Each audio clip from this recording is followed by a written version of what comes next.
গাজীপুর সদর উপজেলার রাজবাড়ী মাঠে আজ শনিবার বেলা ১:৩০টার দিকে বিক্ষোভ সমাবেশের ডাক দিয়েছে বৈষম্য বিরোধী ছাত্র আন্দোলন। সংগঠনটির কেন্দ্রীয় নেতারা এই কর্মসূচিতে অংশ নেবেন বলে জানানো হয়েছে।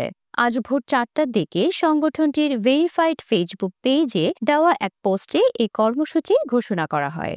পোস্টে বলা হয়েছে, গাজীপুরের বৈষম্য বিরোধী ছাত্র আন্দোলনের সংগঠকদের ওপর আওয়ামী সন্ত্রাসী মোজাম্মেল জাহাঙ্গীরের চাপাতি বাহিনীর হামলার প্রতিবাদে আজ শনিবার বিশাল বিক্ষোভ সমাবেশ অনুষ্ঠিত হবে। সমাবেশে উপস্থিত থাকবেন সারা দেশের আপামর ছাত্র জনতা ও কেন্দ্রীয় নেতারা।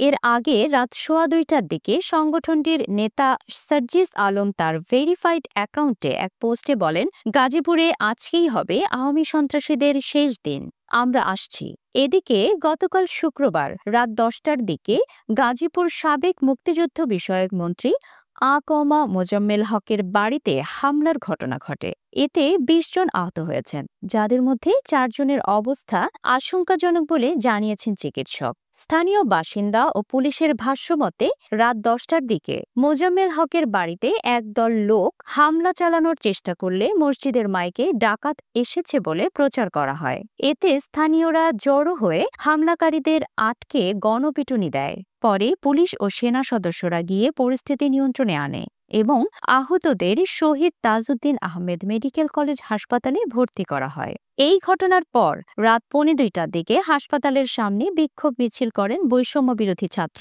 আন্দোলনের নেতাকর্মীরা। সংগঠনের গাজীপুর শাখার নেতা মোহাম্মদ আবদুল্লাহ সাংবাদিকদের বলেন, আমাদের শিক্ষার্থীরা হামলা প্রতিহত করতে গিয়েছিলেন। সেখানে পৌঁছানোর পর দেখা যায় লুটপাট চলছে।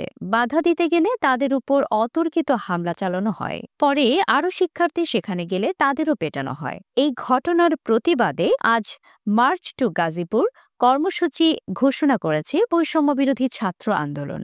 আজকের বিক্ষোভ সমাবেশ ঘিরে গাজীপুরে বাড়তি নিরাপত্তার ব্যবস্থা নেওয়া হয়েছে বলে জানিয়েছে স্থানীয় প্রশাসন।